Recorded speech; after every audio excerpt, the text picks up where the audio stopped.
Hello, good afternoon, and welcome to Follow Everton. We're here to talk about Everton's responses to the fan advisory board.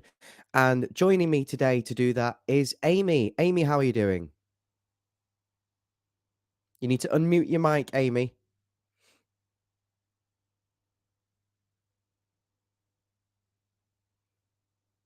Just while Amy's sorting her microphone, good evening, welcome to the stream. It should be in the settings. If you need to log out and log back in, then please do so. I want to know what people thought who have read the fan advisory board question and answers and actually heard what the club have responded to them. Amy, are you struggling to? You can't hear me at all. Hang on. Let's edit her mic settings. Bear with me a second, guys. Amy, you're going to have to maybe exit and come back in. Are you on your phone or your laptop? 1 second. We'll bring her back in a moment. Okay. I think we saw Mabsy at some point trying to come in as well. Good evening, Dave. Good evening, Domino. Good evening, Kadeem. Welcome to the stream. As I say, we're here to talk about the responses that Everton Football Club made to the fan advisory. But you can't hear me. Can anyone hear me?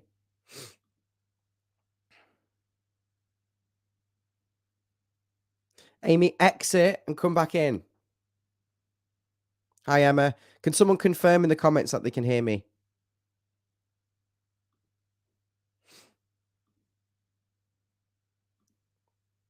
Okay. Thanks, Dave. Hopefully Amy can come back in. Yes, Mabsy, if you're listening, please do come on. Just hopefully Amy can sort of technical difficulties. So yeah, I mean, first and foremost, we had the interview with Farhad Mashiri, which the chairman of the fan advisory board had conducted with him. It did look a little bit weird. It was almost edited as if they weren't in the same room, but they clearly were in the same room. Yeah, I mean, it was heavily criticised. He said things like, "We will get a striker." We obviously never got the striker in the end. So there's been a lot of criticism towards that interview. But but furthermore to that, I want to talk about the written responses that the club actually made. Just going to give Mabsy the link because he's joining the stream, if that's okay, and we're going to try and get Amy back in so we can crack on. Hi. Okay, what was going on there?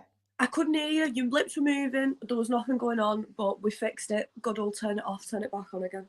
We couldn't hear you. No one could hear you. Oh, I'm sorry. It's okay. Don't worry. Well, we're here in the end now, and thanks for everyone for sticking with us. You know, we're not perfect. We're nearly perfect, but we're trying our best. Just turning the brightness upon that as well. I'm looking a bit rough. I'm feeling a bit rough, but I think we've all got a bit of the lurgy going around at the moment. Amy, how are you? How are you doing? I'm on. I'm gonna say day 4 of my antibiotics now, so fingers crossed something's happening with him. But it's this cough. It's a proper. I've got the same one. The chest rattler. All night with it. Like, you should have heard me last night. I was laying in bed and I was like, and I thought, oh, this is it. This is You're passing it through the. Passing it around through the. Everybody best be careful watching me because I'm spreading my germs. I'm that germy. They're coming through screens at this point in time. Everyone's got the illness. I'm also delighted to say that I've got Mabsy with me today. I don't know whether you've met Mabsy. He's a good friend. I've known him at least 15 years, I think, and he sits with me in the park end, affectionately known as either Shandy or Park End Goodison. Here to analyse the fan advisory board and Everton's comments is Mr. Andy Mabs. Hi, Andy. Hello. Hi, Amy. You okay? Hi, everyone. Yeah, I agree. Poor me. Yeah, you're right. Are you on hotel Wi-Fi or on your hotel Wi-Fi? So we'll see how it goes. It might work a bit better if you just use your 5G or your 4G. From what I'm getting here at this end. Okay, bear with me then. I'll just switch over. Just cut me out for a second. I'll just switch over. Okay. So I mean, we've read the response in full. So Everton's fan advisory board held an in-person and online engagement sessions with Evertonians in January with the aim of sourcing questions that could be put to the board of directors. Okay. And basically there was a list of questions that were presented to the football club on quite a lot of serious matters, you'd say, Amy, things that we want to know answers to. And it's fair to say that some people have already been quite disillusioned with the responses and considered the overall response a little bit of a cop out from the club, protecting their own back. I mean, what would you say your initial reaction was to actually looking at the whole thing through before we diverge into any Well, great I said it to detail? you, didn't I? Whoever's wrote this has some sort of career in politics after this. It just seems as though, like, I played new stadium, mentioned bingo, and we have a new one now, Kevin Thelwell, mentioned bingo. It's just some What do you mean, questions. Kevin Thempwell mentioned bingo? It's like we're asking them questions, and the amount of times I looked at it and I was like, that question hasn't been answered there whatsoever. It just seems like there's quite a lot of waffle, a lot of, like you said, self-protection, a lot of, oh, we'll just give them that instead. But to me, it reads as though they live it, like they just don't have a clue. Like they must feel like they've answered these questions here, otherwise they wouldn't have published it. So I don't know where this lack of understanding between us all is coming from, because I don't feel like I've had many questions answered at all. Got All right, Madsy there now. That's any clearer, better? Mabs. Yeah, Oh. Mabs, sorry about that. Have you had a chance to look back at the questions and the answers? I have some, and I actually feel that Jazz Bell's been hung out to dry. It's not his fault. I feel that basically I've met him. You know, me and you have met him, haven't we? Right. You know, we've had a few drinks with him. Lovely guy. Lovely man. Yeah, and I just feel that he's being used by Mashiri to put the spin on the club, and I think he's taken. I think he's taken a lot of stick and no need for it actually, because it's not him or the fan advisory. It's Mashiri using it as the mouthpiece, and as I say, you know, that interview, he was basically left hung up to dry. Sorry, that's my take on it anyway. Well, I know he's a man of great integrity, Jazz. I have met him on a number of occasions. He's actually my neighbour. And, you know, it is unfortunate that the way things have gone so far, because I think it's the most challenging time this could have been established. Really thrown himself in the deep end. And what we're going to do over the next sort of 50 minutes, if that's okay, so within the hour, and stay as long as you can, Mabsy, if you need to go to work. We'll do. Yeah. Is really just look at these questions and how they've been answered, and really let's pick the bones of them, because I think the club have got to be challenged on a lot of these things and in public, and we've got an audience and we can have our voice, and I want to hear what people think about it. So I'm going to go straight in, if that's okay. Let's go for it. I'm going to skip over some of the things that I don't think are so relevant, but I'm going to really highlight some things that I think are important and important to the fans in general. Straight away, this first question here. The fan advisory board asked the club, why wasn't there any external involvement in the strategic review of football? And the argument behind that is you're marking your own homework at school. You're going to give yourself good marks, and, you know, and if you don't believe you're doing much wrong, then it creates a bit of a negative cycle there where no one's actually putting anything productive forward. They said that the review included extensive benchmarking and an analytical review of the best practice from across football and the wider sporting sector. I mean, they basically are saying, you know, it's a load of waffle as far as I'm concerned. It was done by people in-house, and ultimately, Amy, you shouldn't be marking your own homework if you're serious about change and results. Yeah, you're never gonna take full accountability, are you? You're never not gonna give yourself. You won't give yourself 100%, but you're never gonna give yourself anything less than 85, are you? Like, it's just not. It's anyone that does a review. Like, for example, we've seen the Met Police do their reviews done by an external commissioner. It just has to be done externally so that it's fair, because if you're not doing the best job you can do, I understand it's hard to be told when you're not perfect. Nobody likes that. But why would you not want to know where you can do better? So if, I don't know, the Premier League had specific people who could have reviewed this and come back to us and said, listen, this is where you are failing, we may have been in a much better position this season now. We might not be seeing all these massive protests and so many of the fans.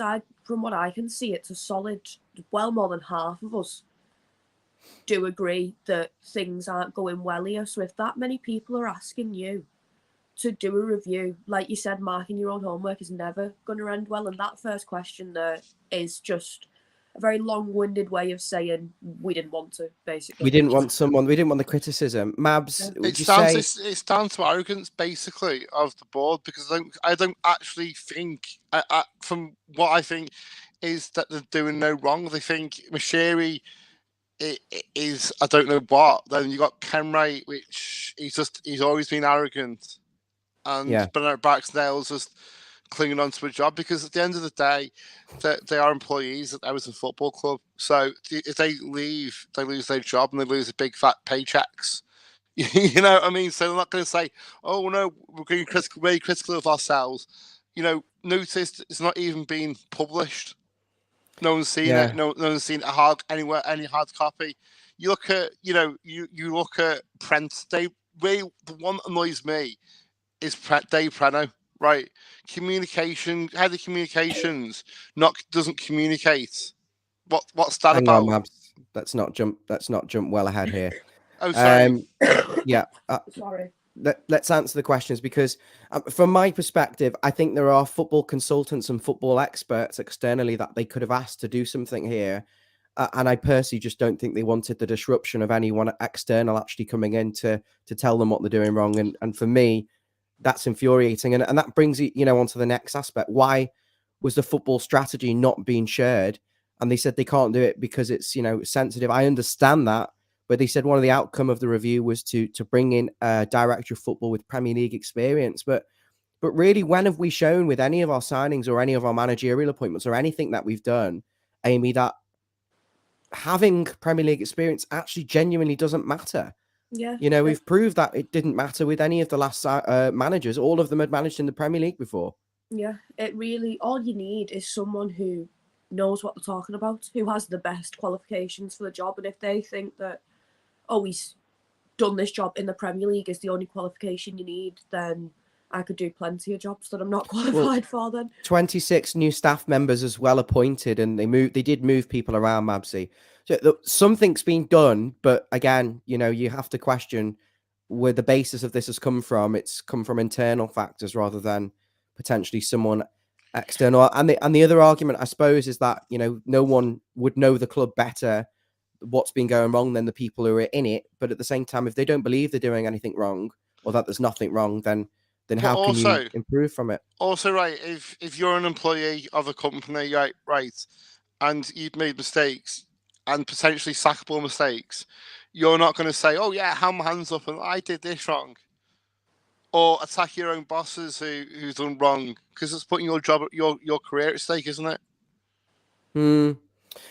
I mean, they go on to say, again, very important, this is something people are really concerned about. As fans, we don't really want to sit here and have to talk about and get involved in the business side of the club. We just want to focus on enjoying watching the football. But we've been dragged into this because of the sorry state of affairs and the position of the league and what we've had to witness over the last, few years. And the fan advisory board said, well, why is the business side being exempt from the strategic review? I think the two things do absolutely come hand in hand. If you're running the business badly, that you're not making the profit, you're not bringing in the revenues, you're not tackling the commercial sponsorships, etc., then you can't actually be competitive in the league. We're seeing that now with our underperforming revenues. We're not making any money. We can't make any signings. So the two things have absolutely got to be hand in hand. And for me, I'm frustrated that the business side was, not included. But they did say it was the business operations of the club are reviewed on an ongoing basis, and not as part of that. Have either of you got any comments on that aspect of the when thread, is this ongoing basis? Like, you can tell me that you review it consistently, but if you're not saying to me at minimum we review it quarterly, we have a look at it and we see what we need to do. At least I understand they can't go and tell competitors, as in other clubs, how they do run their business. I get that. It's some things you can't fully share with everyone, but as far as I'm aware, until you tell me how often you're doing this and what your next steps are because of what you've learned, then at this point I struggle to believe them that they're doing that properly as well, if that makes any sense. Like, lack of communication is what you're calling for, a bit more communication and direction, because we're entitled to have answers to these things and why the business side of the club is performing so poorly. Obviously, you can attribute most of this in a way to the coronavirus and the war in Ukraine. I suppose if when COVID came in, you couldn't transfer players because money across the footballing world was reduced. So, signed players that we needed to get rid of, maybe where we could have got money for them. Someone like Andre Gomez was not, therefore, no one could buy him because all the clubs around Europe who, in weaker leagues have even less money because of COVID, so they can't bring in the players, so we can't shift anyone on. And we get left with a load of players and end up releasing them on free transfers and loans and stuff. So you can say that we haven't been able to make money from player trading because of the COVID aspect. But I think there's a wider thing there. Obviously, the war in Ukraine, Amy, meant that Alisher Usmanov's companies could no longer sponsor Everton. And we lost an absolute load of money from that USM deal. So it's not so black and white. There are reasons why, some mitigating factors that we accept, but also we look at the bigger picture and there's more that could have been done. And one thing that they say that could have been done more is, they ended the Sport Pisa partnership. We were making inroads in Africa, but now we've kind of diverted everything to the American say something market. about that, right? When I read that last night, it read to me as though these inroads in Africa aren't making us any money at all. So we took the money elsewhere and we're getting it from America now. And I don't like that. I don't think we were ever trying to. It's an impoverished, not nation, continent, for Christ's sake. Like, you've got to, if you want to spread that sport out there, like they said with the Ghanaian women's team and stuff, it's future investment, that kind of stuff. And I feel like a lot of our African fans do feel a bit let down by that from what I'd seen when I was having a look the other day. I'm in two minds because we're wanting the club to run more like a business, and then we're criticising them for chasing the money. Yeah, you know what I mean. I get what you're saying, Amy, but it's a double-edged sword, isn't it? Really, you think about it logically, because sorry.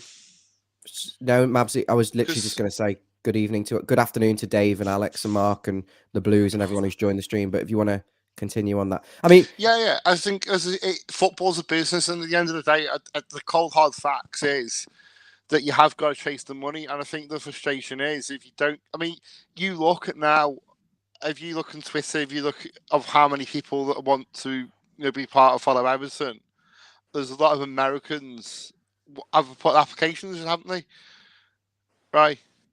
Yeah, I mean, but the American market's very competitive, Mabsy, as well. Man United, Liverpool, Arsenal, Man City, Chelsea to an extent as well. I appreciate that, and it helps the English-speaking countries as well, etc. But again, it just seems America's where the World Cup's going to be in 3 years now. I'll get confused because of Qatar, to be honest with you. But that's where the World Cup's going to be. How vast is America? How many millions of people is there? Population. So it's a vast market, and for 20 clubs, Yeah, it's huge. But yeah. I don't think this is the thing that really is going to make or break Everton Football Club moving forward. So I'm going to move on, but I just wanted to touch on that.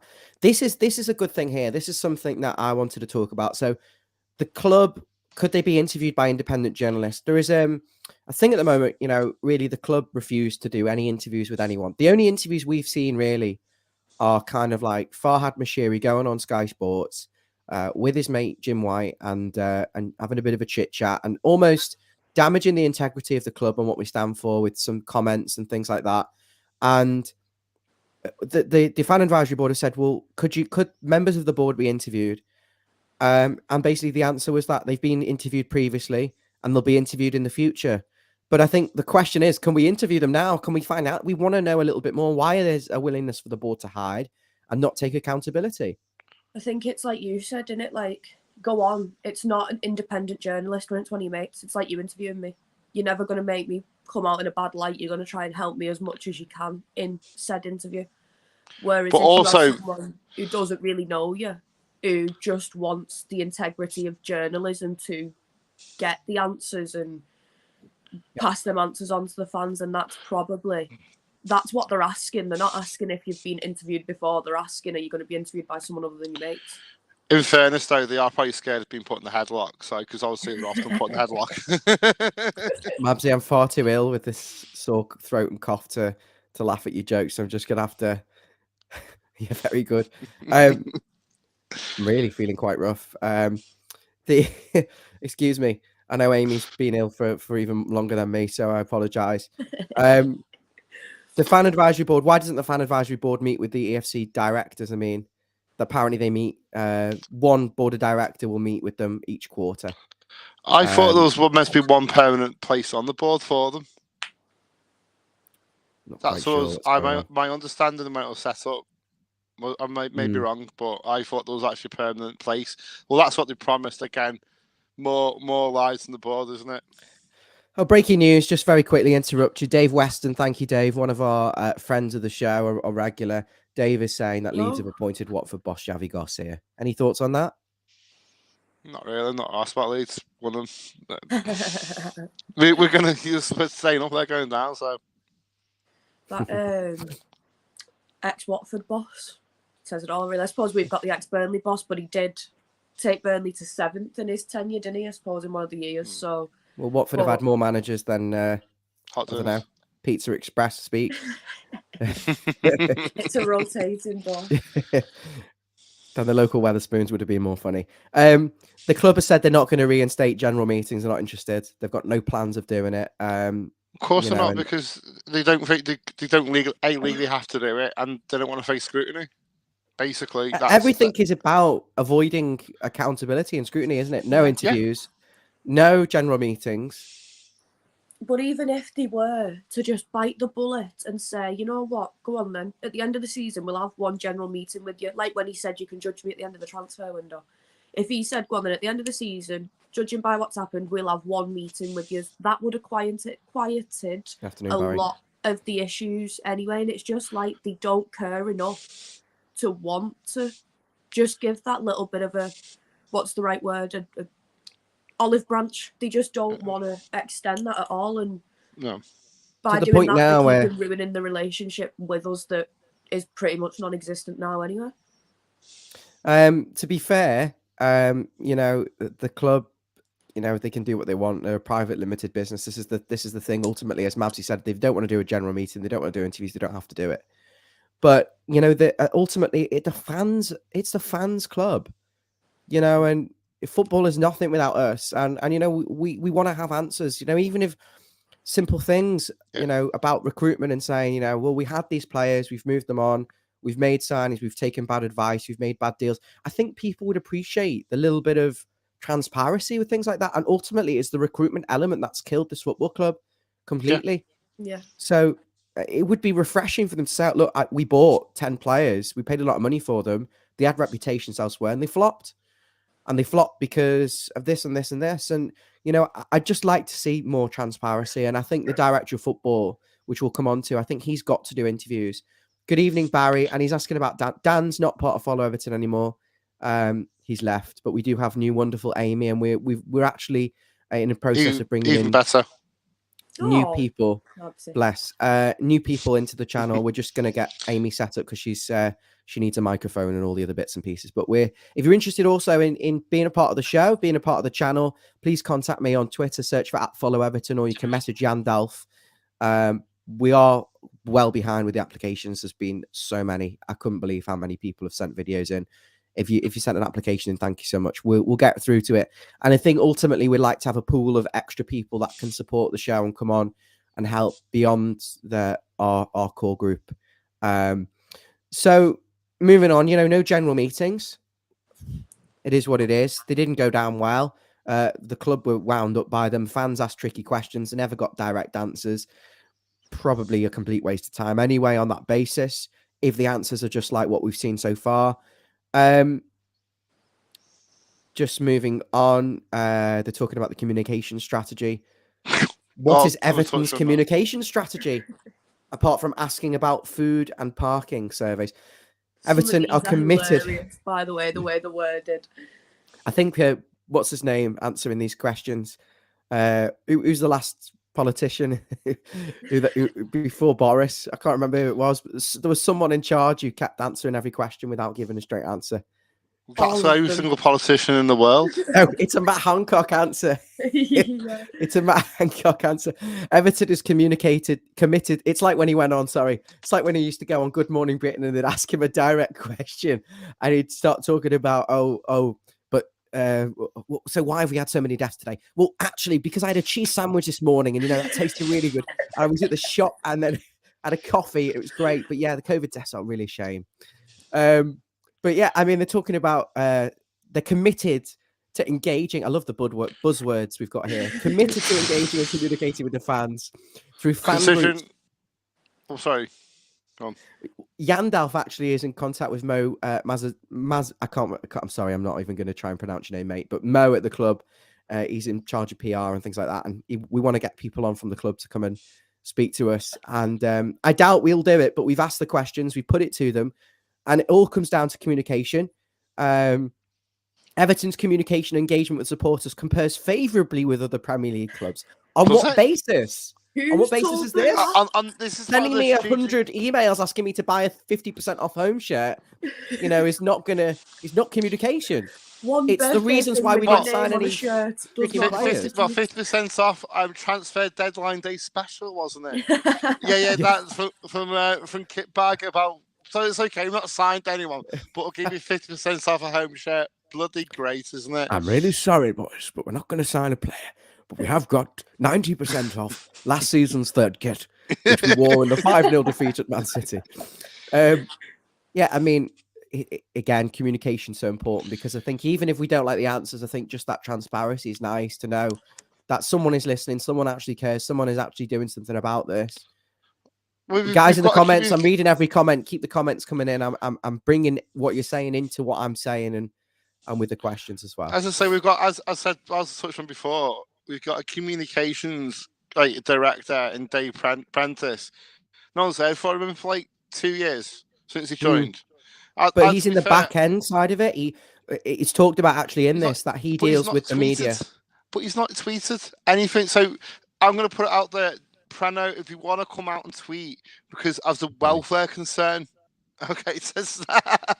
Just seeing that one, 10%, that's 29% off Gordon shirts. But Prano, we are concerned about you because you don't communicate with anyone. So, welfare check, please. Please come out and. But we are concerned. It's ridiculous. You're meant to be a communications guru and you don't communicate. Don't believe. Just on that basis. I met Dave Prentice maybe 4 years ago. I think I've met him a couple of times. He's actually a gent. But the thing is, he's working in the back end sort of strategic communications department. So you could argue, okay, what is the strategy? Right, it's a job for the boys, isn't it? He doesn't deal with the fronts. Well, he's actually very experienced with the Echo Mavs. Yeah, but it is job for the boys. Let's be honest, because he's married to Mel Prentice, Dixie Dean's granddaughter.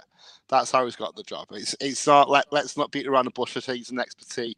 At the end of the day, the Echo answer is a biased red rag. So, well, my job here as host is just to kind of be impartial. I mean, I will pass my opinions, but I'm really trying to poke the bear, Mabsy, and get Amy to give her opinion as well. But, I think that Dave Prentice, if you take it just for face value, has talked about that he is sort of back end and he doesn't do the direct communication with the fans. That's not his job. So why is his job title communications director then? Overseas an umbrella, I think. He's the organ grinder, not the monkey, so to speak. So who is our head of communications? Is it Jazz Ball? Is that his new job? Probably us. Yeah, pretty much. That's, Do we have a communications director then? I hope someone from the club's watching this, because we are just genuine Blues. There's nothing more. Careful, you'll get an email warning you, don't do this, don't do that. Well, that's what apparently is what they've been doing. Tier 2 on the waiting list. When I had my our season tickets taken offers or something. I know they could do that if they wanted. I remember when I had my picture with Denise Barrett Baxendale in Head of Alec Manor. security rang you, didn't he? The head of security rang me the next morning. I put Yeah. it on Twitter saying, "Lovely to meet Denise," with a little selfie. No, it was not a joke. It was just lovely, really nice because she'd done nothing wrong at that point, really. You know, it was before all the relegation. headlock. Sort of She's already thing, been yeah. here 6 months by that point, yeah. Yeah, she hadn't been here that long. It was just nice to meet Denise. Dave Prentice retweeted it and liked it. I thought, okay. And then the next thing I got a call from head of security saying, "Can you take it down?" I thought, what have we done? Was it really that bad? Are you really that... Did I breach some sort of confidentiality? She was always Maybe you were scared about- negotiating with a player, but She was didn't look obviously like a scared player. about the headlock or something. It must have been the future. She must have future visions of being put in the headlock. Why are you meeting with agents in Alec Manor Golf Club? Like, if you're that scared. Anyway, I don't tend to comment on people as personalities because I don't know them personally. I look at things from an objective point of view that the club are failing in so many different departments. And ultimately, it all comes down to the football on the pitch it's abhorrent. It's utter abhorrent that we've been in this position. So this is almost like the post-mortem. They're talking about the communication again. Will they do quarterly video updates from EFC board members? This is it. Would the club be prepared to initiate quarterly video updates from EFC board members to put out the website? Thank you for your suggestion. No. We will look at this and potentially introduce it in the future. So no, basically that's a no. Yeah, I mean that's absolutely not. Like when you used to bring a painting home for your mum and she used to say, "Oh, that's lovely," and then you never saw it again. That's going on the fridge. Yeah, of course it is. Oh, we're trialing your son at the youth academy. Really good, but not quite what we're looking for on this occasion. Do call us in a year's time. Reminds me of the X Factor I went on. I had a message bit from quite so irrelevant. I don't know whether to even mention it, but just someone messaged my Instagram saying, "We'd seen your video. You're a brilliant singer. Would you like to?" No, listen to this. I didn't even open it. TV casting. Look at this. Oh, we're getting rich off Ryan. Yeah. Oh, so I can't even read that. You have a wonderful singing voice. I wanted to reach out and see if the show might be something of interest. If you have 5 minutes free at some point. Oh. Basically, would I like to audition to go on an ITV show called Mamma Mia, I Have a Dream, to be cast as the next Sky for the West End? You'd be a brilliant Sky. I think the only Sky I want is to be on Sky Sports, maybe doing the commentary. Anyway, yeah, I mean that's the sort of thing where you do it and they humour you and they go, "Sorry, Ryan, you're not quite Sky, but we do have a role for you in the back. It's called Everton's Communications Officer. You don't have to do an awful lot. Just a small retweet. Pays great. Dean related. Yeah, exactly. Yeah. Anyway, moving swiftly on. We're all about the humour here. We're all about the humour. Will the board authorise having a fan at press conferences? I mean, I'd love to stick maybe Mapsy at a press conference. Just blunt. Why are we shit? Why is Denise there? You know, we'd love to see it. I mean, I think you watch those press conferences, don't you, Amy? And you think, why do you ask stupid questions? Yeah. About, asking not questions even you know about you're not going to get an answer to as well. And Yeah. I know we'd probably ask some difficult questions, but like they keep going on here. The fan advisory board is made up of fans, voted for by fans. So why can't you have a member of the ready, vetted FAB there and say, yeah, we're going to throw him in, give him some credentials for the day, just the day. Yeah. Get him I mean, in, let him ask the questions. The question could be pre-vetted. Yeah. All of them must be pre-vetted anyway. Yeah, of course they are, because they can't. I mean, it's quite Yeah. straightforward. I could go into that and say, literally, first press conference after we didn't sign a striker, you had since the summer transfer window, you knew Anthony Gordon wanted to leave. Why did you sell Anthony Gordon without a replacement? And it's hard to, they don't want to be challenged on those sorts of questions. We'll come on to that in a minute because that's also very relevant here. By the way, Neil Michaels, welcome to the show. Hi, James, Ian. By the way, if you're new here, welcome to Follow Everton. I'm the channel admin. I've got the lovely Amy and Mr. Mabsy with me today. Please make sure you subscribe. Turn notifications on if you're an existing subscriber. And of course, make sure you hit the like button. Click it right now. Click that like button and subscribe right now. What should they do, Amy? Click the like button and subscribe right now. I'm getting better at that. Love it. Big things coming from the channel. Just saying, a rival fan channel has only 88 subscribers. Just saying.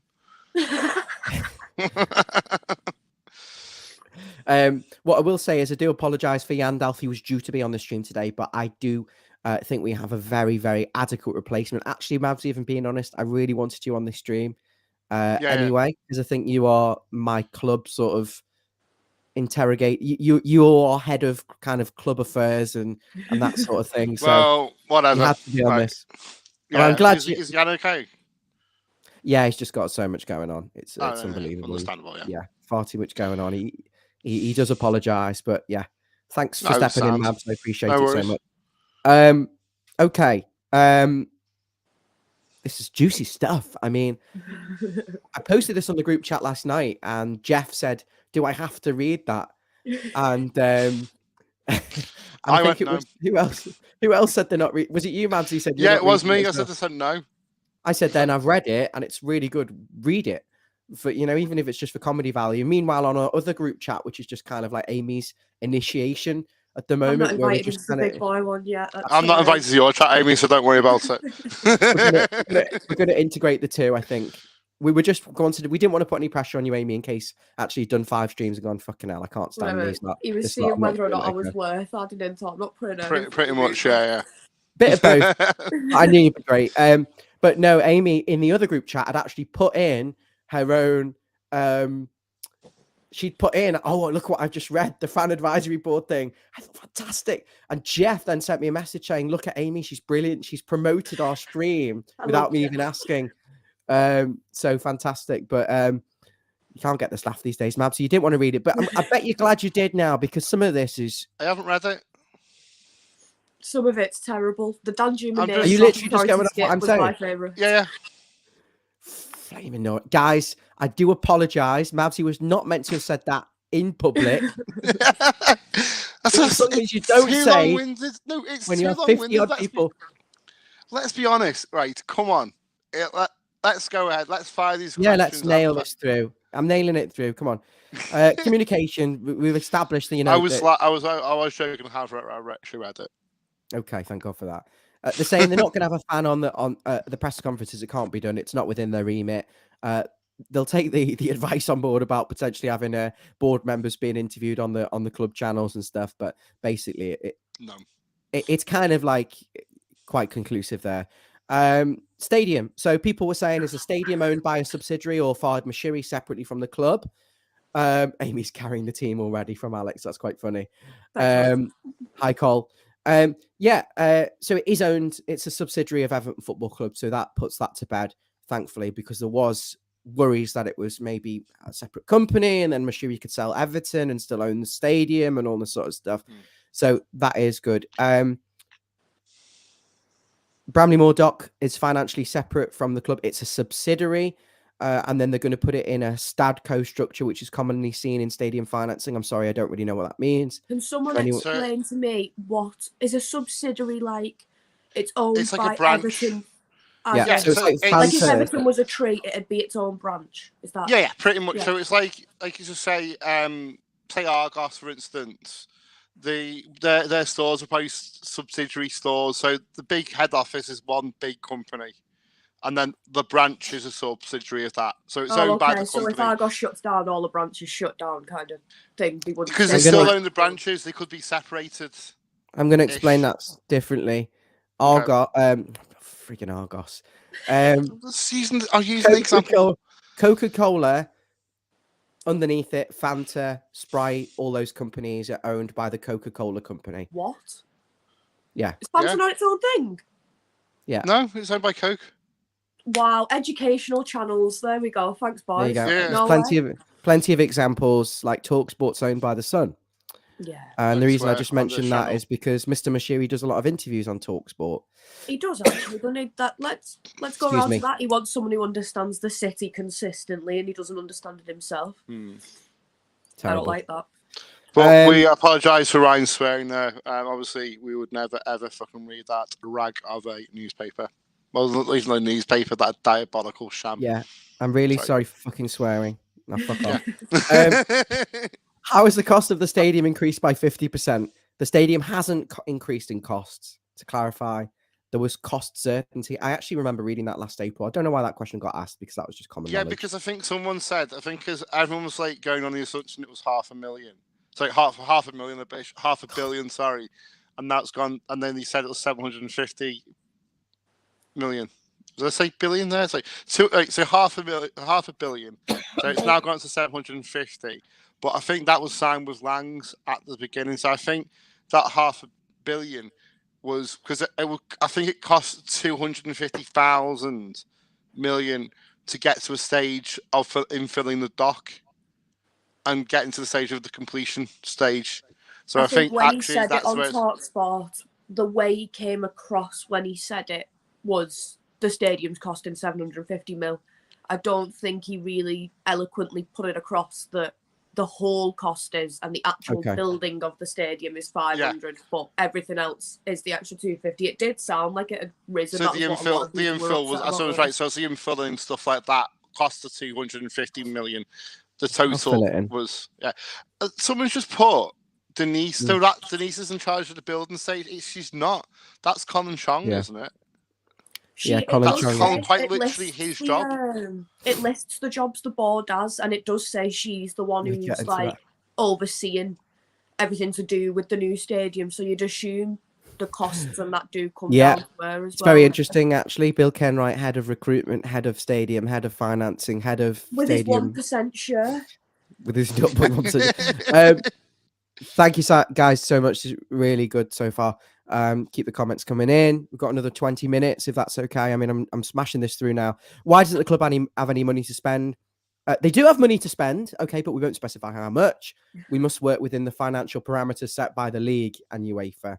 And we've undergone a significant period of transition and significant investment, transitioning basically to being shit, would you say? And it doesn't generate immediate financial returns, what we've done.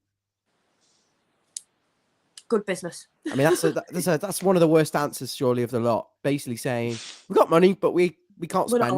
We're not spending it. No, we've got, but at the end of the day, how much we got? Can we track the players with what we've got? At the end of the day, doesn't help the board slagging off the fans, saying that we're a bunch of violent apists, which we're not. It didn't happen. Quite literally, that deadlock didn't happen. Yeah. Sorry, 10 years. I'm still annoyed. Like, it was an overzealous hug, from what I've heard. Overzealous. Mabs. And it was. We've discussed the frigging headlock. The cows come home. No, we're not. We're keeping going on the headlock. Get into Dover and stick you in a headlock. Until they come out and say, we lied about the headlock, we will mention that headlock. Yeah, no, they need to be accountable for it. That lie. They need to exonerate us. Honestly. It was me. Sorry, I'll be honest. It was me. Annoyed. After she asked me to remove that picture, I had no option but to go in and stick her in a headlock. So anyway, they're saying we're in a transition and what investment we've made won't have immediate rewards. But the investment has been on the pitch, in the players, which have now been sold on. So we're not going to see long-term investment from selling Lukaku, from selling John Stones, from selling all our good players, from Sigurdsson and all these other things. And it's a load of absolute, exactly. He went on a free load of absolute rubbish. What a terrible answer. Is the club underfunded? No, it's not. There's no plans to issue a Dembiture scheme. Mashiri's fully committed. Considering he's trying to find investment now for a new investor. Yeah, he wants to sell a minority share. Yeah, but we're not in trouble. But he wants to get a new investor. Well, why would he need to if you're not desperate for investment? It's this new bingo word, isn't it? The stadium. Apparently, every time they want to cover something up like that, they say, "Oh, but it's for the stadium. Oh, the stadium's going to make us some money. Just wait until it's built." Amy, oh yeah, stadium losses are actually separate. Look at the progress that we've done on Bramley Moore. Well, say the release video, we put Ask a me new a question. strut in. Ask me a question as why we've not signed a striker in this window. We put new. It's okay, Ryan. They put new cladding up on the stadium, so everything's hunky Go dory. on, ask me a question. Ryan, why didn't we sign a new player this summer? That striker we were promised. Why didn't we get him? In January. Well, we were busy in the market looking for steel and construction for our new stadium. And we said we'd get a striker. I didn't say when we would get one. Maybe Our head of 2092. recruitment, Bill, was on holiday, unfortunately, in January. It is very contradictory, as Peter Duggan saying, Mashiri is the king of contradiction. I said I'd be impartial, but I'm kind of getting swayed by the comments and by what you're saying and what I'm reading as I'm going. I'm looking back at this and I'm thinking, what a load of nonsense. The club is apparently transparent about finances because it puts its annual report and statements accounts out. Aren't we still missing last year? What they're legally obliged to do? That's a legally obligated thing for them to do. Wow, good on them. Go Everton. Obliging your legal requirements. Amazing. Very quickly then. Job. Where's the money coming from to keep the club afloat? The club's accounts clearly demonstrate structure of the club's finances with revenue generated from matchday incomes. I bloody well know because they put the season ticket price up, but the standard of football dropped and the recruitment down. Second year on the row. Club debt compares favourably with other clubs in the Premier League. I really don't care about that, to be honest. I care about what's going on at our club. I don't believe it does either, to be honest. Like, massively, I think, aren't we one of the most, considering we always have to keep up with FFP in terms of losses. I don't know how many other clubs, I'm not going to pretend like I do know, but someone must know that surely not half of them clubs are also in so much debt they can't sign players, otherwise they wouldn't have Right, I'm going to have to shoot, so I'll see you guys later, but keep up the stream, okay? Cheers, bye-bye. Thank you, Mabsy. Bye. Great fun. Oh, that was fun with Mabsy. Amy, you'll have to just put up with me for the next 20 minutes if that's okay. You do make a good point there. I'm glad you challenged me on that. We do seem to be the only club that can't spend any money. So it does come down to debt and profit and sustainability and losses and stuff. So that's for people to really question, I think, their answer. And does Usmanov have a financial interest in EFC? They've said no, he doesn't, but they're not going to say he does. Let's be honest, either way. They can't, obviously. It would be, he's sanctioned. If he had a financial interest in Everton and was still making money from Everton as a British business, let's call them, rather than a club, just for the second. Excuse me. I can't think of a better word than you all know what word I want to use. How they would be in so much trouble if he was. So you can't sit there and say, oh, yeah, we're allowing this man who's sanctioned for it make money off us. Of course we are. Like, they're never going to answer that question. But if it does come out now that Usmanov does have financial interest in us still after being sanctioned, there's no going back for him after they put it in black and white that he does not. That, yeah, in a court of law, they'd throw that straight at him. So you're spot on. I can't add anything more to that, Amy. That's brilliant. They said the fan advisory board said, will the club enhance revenues by taking catering in-house and retail? I mean, big clubs do generally look after their own aspects of the club. And these things, you could probably make it more profitable. But I suppose we don't have the experts in what we're actually meant to be, and that's football. Yeah. So you'd hate for us to actually try and branch out into something else. So they're saying there's no plans to bring either in-house. They've got good contracts. I'm just asking that when you tell me we have pies for sale, that I get a pie. I have been refused a pie every home game I have been to this season. I don't even like pies. I just want one for the sake of the fact they say they have them. Like, I probably wouldn't even eat it, but yeah, whatever. Not really the biggest issue right now. Brilliant. Excuse me, I need to freaking cough again. Oh, bless. I don't know where I've got this from. I think I picked it up at the match. Definitely. The amount of times I've brought some sort of illness home from Goodison Park. Where are the cleaners? That's what I want to know. Who runs Everton, the chairman or the owner? It's not run by a single individual. It's owned by Ken Wright and Mashiri. They both deliver in their respective roles of majority shareholder and chairman. And they have an executive leadership team which shines off key decisions along with the board of directors.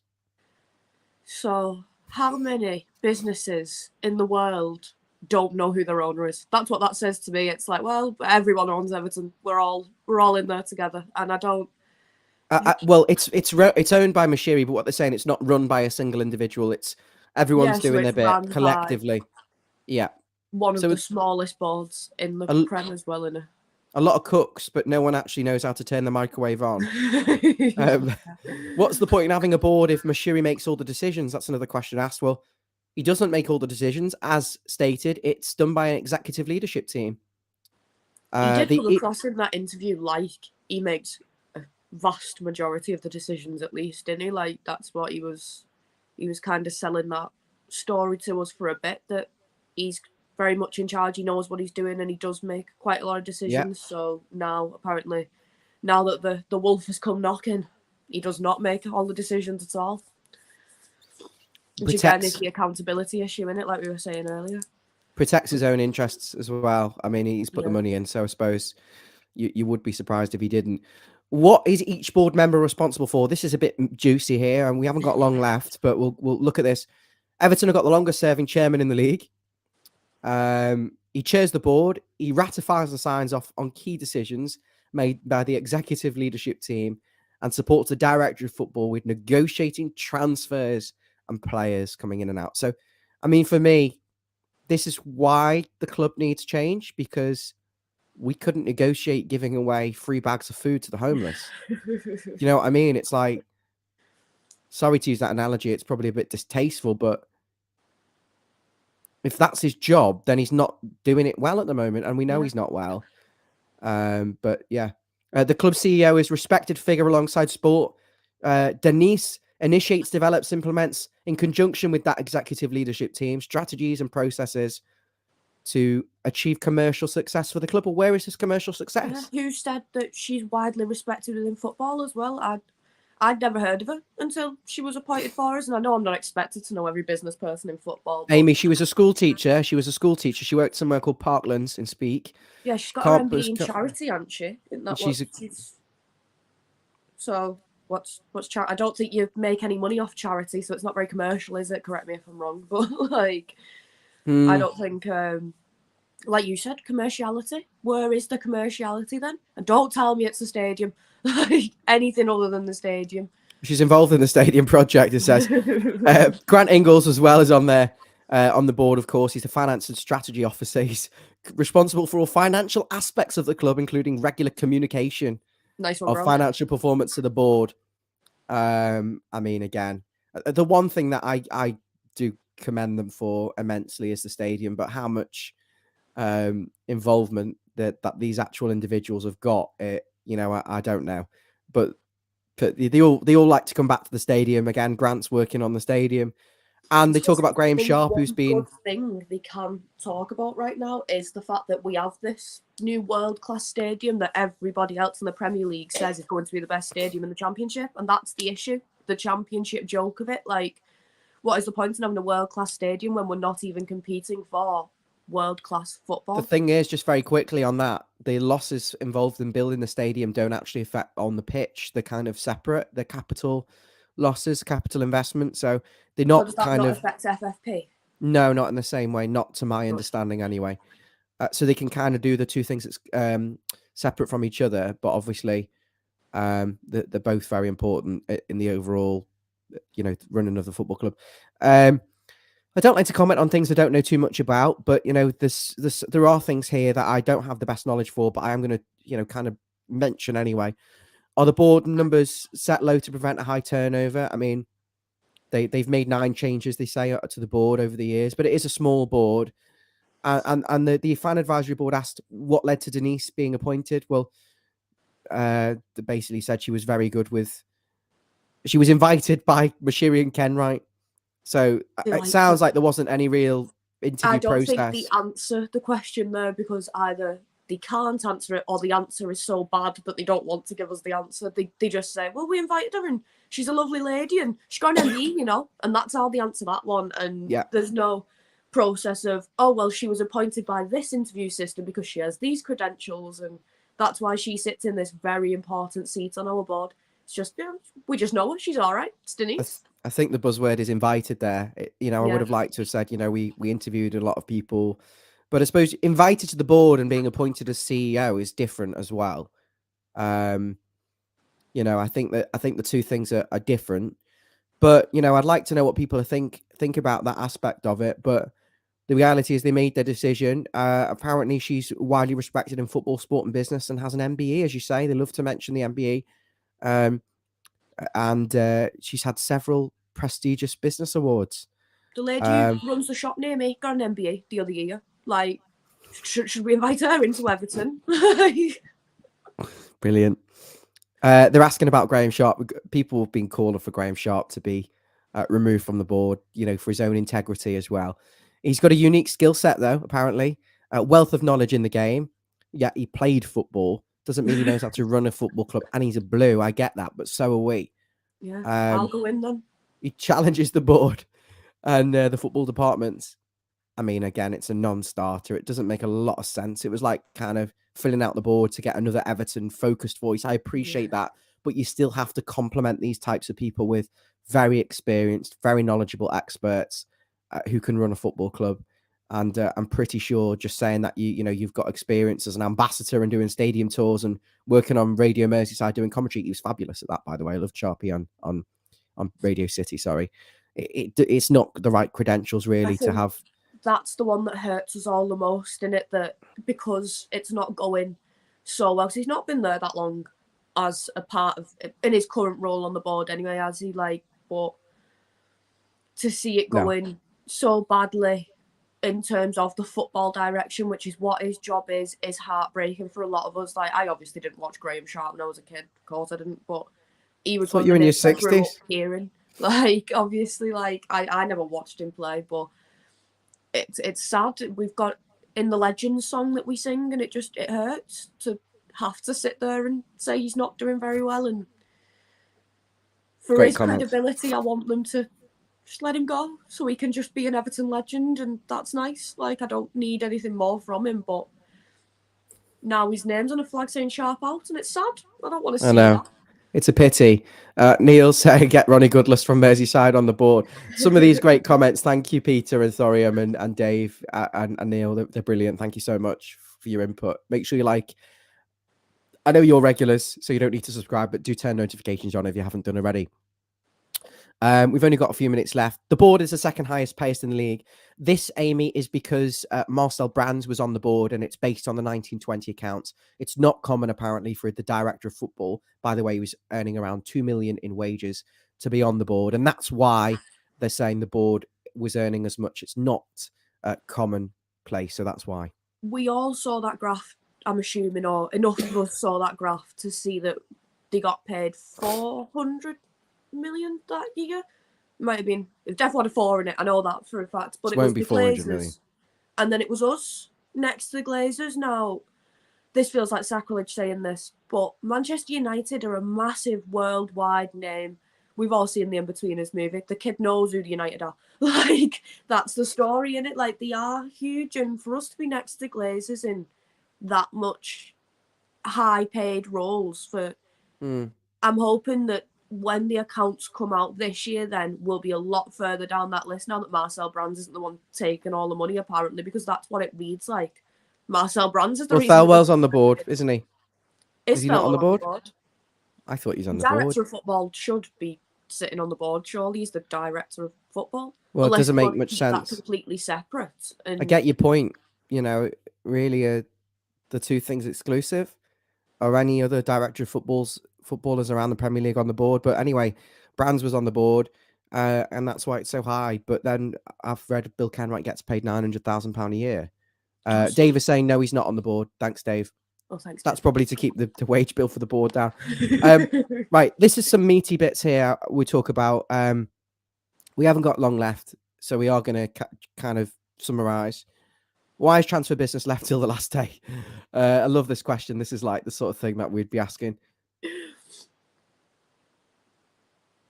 Thelwell and his team began to identify potential January recruits as soon as the summer window closed. I mean, they didn't do a great job at that. Is Thelwell and his team Thelwell? On what basis? Yeah, well, it's on the eventuality we get bought out for $2 billion by Saudis. They give us a £500 million war chest, and we sell Gordon for $950 million. That was the eventuality. They said it was a challenging marketplace. Sorry, I love this. Basically, they started looking for signings immediately after the summer window finished. They wanted players that can improve the starting 11, which for me is crap anyway, so it doesn't take much. We obviously don't look very far. It was always going to be challenging in a very difficult marketplace, they say. Reflected by some of the fees that were commanded. Well, it's like the naivety, January window is difficult. You can't generally go to clubs and go, I'm going to buy him, because they'll go, well, we want 100 million for him. There's a limited amount of players. And it's the naivety going into that and not getting it done in the summer, of course. So we're desperate for players in the summer. Didn't place Richarlison. They talk about Danjuma, who signed for Spurs. They had him there, and at 11th hour, another club stepped in. What do you expect? You sacked the manager. Yeah. Get the deal done. Was that David Harrison, who's recently just left, head of footballing operations? Was that his responsibility? That's not for this video, but it's a point that I'm going to make. Apparently, when that deal fell down, there was only a very small pool of players who would have improved our first 11. I don't believe that for 1 minute. No, I don't at all. We don't have a solidified. I'll say it again. Mope just needs time, but we don't have the time to let him have the time. But you don't have that replacement backup idea of, well, what if Danjuma says no? Well, this is a good comment here from Liam. He says the Danjuma the paragraph was a joke. He's right. Yeah. Felwell was planning for the transfers for the summer in January. Shouldn't leave the window in a worse position. And this is the point I'm making, Amy, and this is just on that. I accept that the pool of players maybe, fuck's sake, that want to get rid of this bloody cold. The pool of players that other clubs actually are willing to let go for reasonable fees is narrow, but at the same time, you can make, you've had months and months to do it. You've had months and months to look into this. Certainly with the World Cup, the player trading was there. You could have sold Michael Keane and Mason Holgate and brought some revenues in. Neither of them have played all season. Neither of them are going to play all season. Waste of salaries. Could have got fees in there. Brought some money in. And you did decide to sell Anthony Gordon. Why the hell did you then sell Anthony Gordon without any players lined up? If the pool of players is so small, why would you do that? It's just stupid. Yeah. It's like, it's just like they genuinely don't process that thought. Like, how do you know that? I know I'm not Anthony Gordon's biggest fan. I think anyone who follows me knows that. But like, you'd still rather have him than not at this stage. If he is one of our certified starters, especially under Lampard, he was anyway. Lampard wanted to build the squad around him, for Christ's sakes, last year. So why are you letting someone who they obviously see as a massive talent go like that and not having someone in there ready to go when he's gone? If you know, like, this is such a stupid analogy, I'm sorry, but we all play Football Manager. When I am selling a player and I want them gone, I have a list of players for the exact same fee I am asking for who I know I am going to play. I signed them 2 days later. I played FIFA for years as a kid. I could sign players like that. But if that's like... Everton never had a player rated higher than 80. We never have a player higher. You just click, okay, who's available? I'll buy him. Yeah. But no, you make a good point. Well-run clubs have a list of players lined up, ready to come in. We should never have sold Anthony Gordon. 45 million or not, we could have sold him in the summer when we had a player lined up. Yeah. Everyone knows you don't sell without a replacement. That's the bare minimum we needed to do in that window. Don't weaken the squad. If you can't improve it, don't weaken it.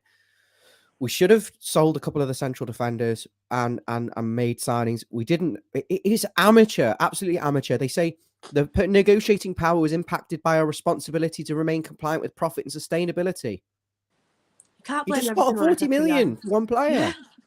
If you get 40 million and for some reason you can't spend that full 40 million, go and find a player who's worth 10 million then. If he's going to make the squad any better. Well, they're saying that they didn't have anyone.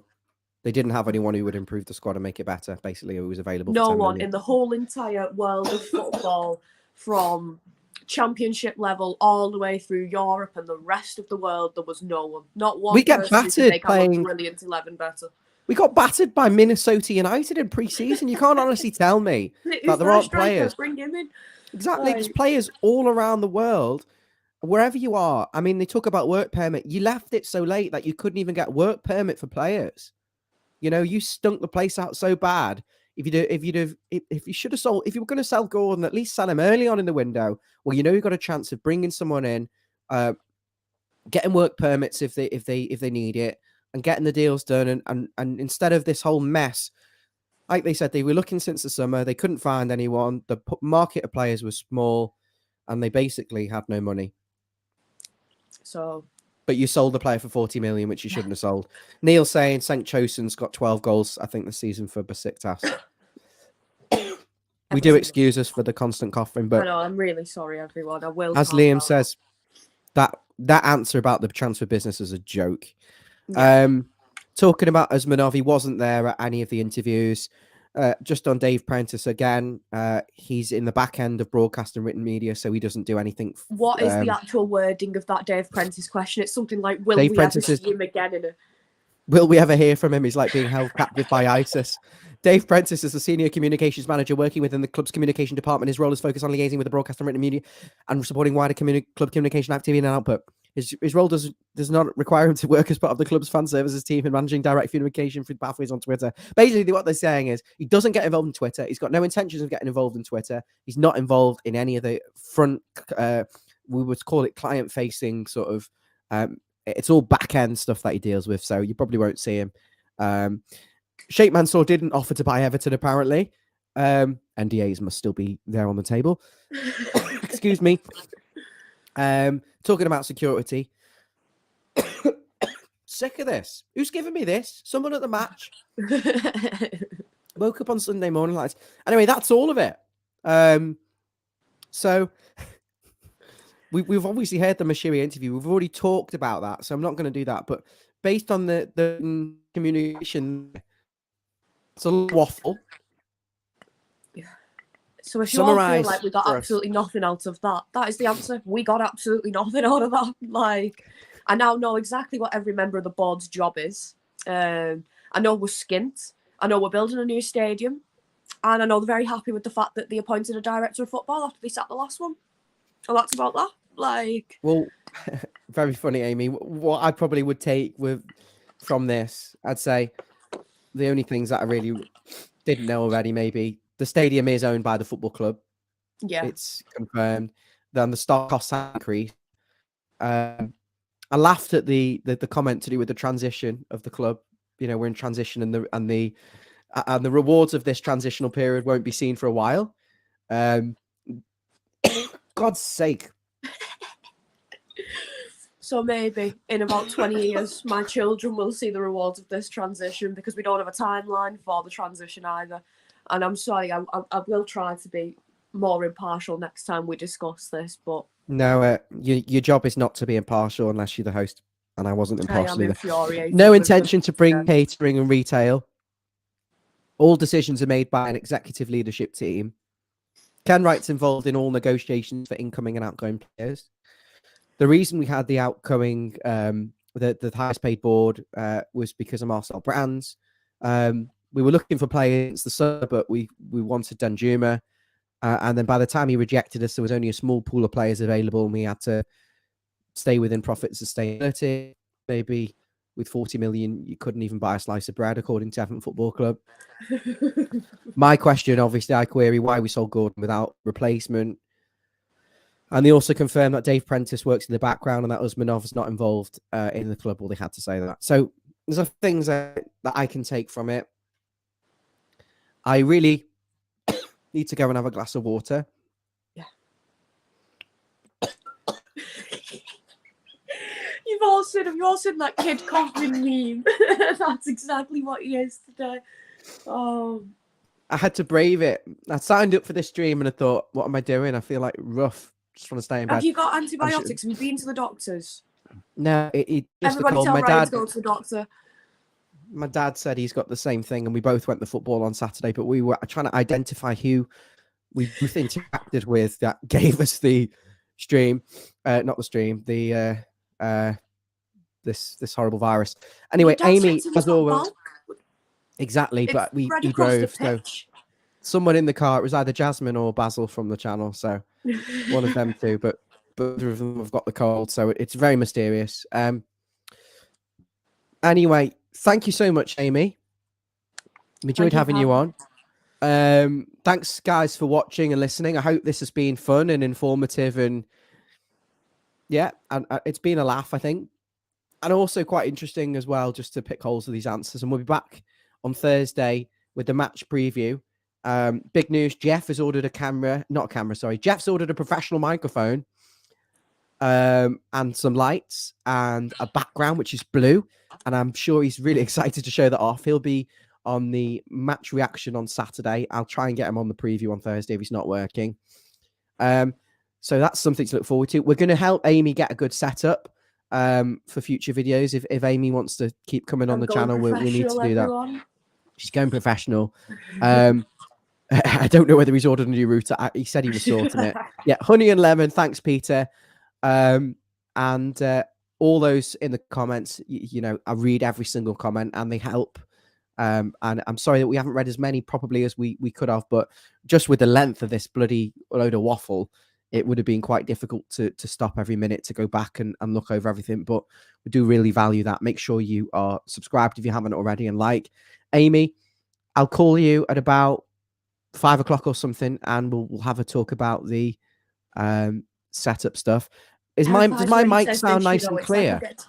Yeah, you are clear, to be fair. So if we can get you something like this, because unfortunately what happens is you might be quieter than me, so people can't really get the balance of the audio quite right. So if we can get everyone who's in the studio based to be using a professional mic, it will make a big difference. And that's why I'm absolutely really excited to hear Jeff.